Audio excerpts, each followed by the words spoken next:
그리스 로마 신화 속에서 지옥의 왕인 하데스는 자신의 지하 궁전에서 평온하게 시간을 보내는 것을 즐깁니다.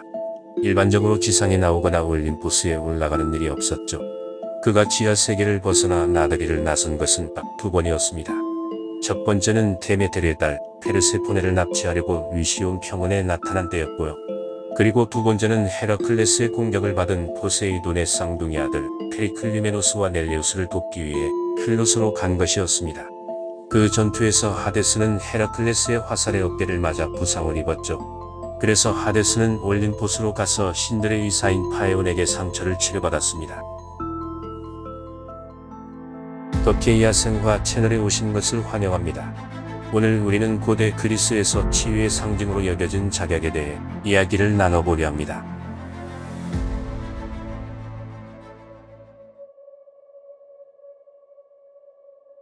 작약의 학명 파에오니아는 그리스 신화의 약의 신 파에온에서 따온 것입니다.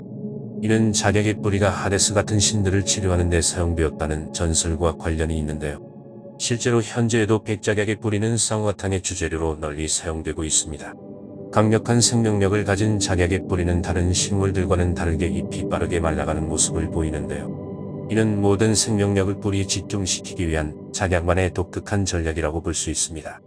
1세기 그리스의 약물학자 디오스코리데스는 유럽 작약에 대해 언급하며 그의 씨앗과 뿌리가 간질 발작 등에 효과적이라고 특히 강조했습니다. 그리고 유럽에서는 16세기부터 작약을 관상용 식물로도 재배하기 시작했습니다. 네덜란드의 조각가 크리스틴 반 데 파스의 1614년 유명한 화보집꽃의 정원에는 콘스탄티노플로부터 온 최신 품종들이 수록되었는데 거기에 작약 종류가 포함되어 있었습니다.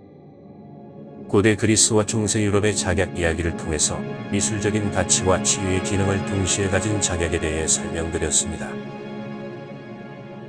이 영상이 작약의 매력적인 역사를 보여드리는 데 도움이 되었다면 구독과 좋아요를 눌러주세요. 그러면 다음번에는 더 업그레이드된 이야기로 찾아뵙도록 하겠습니다.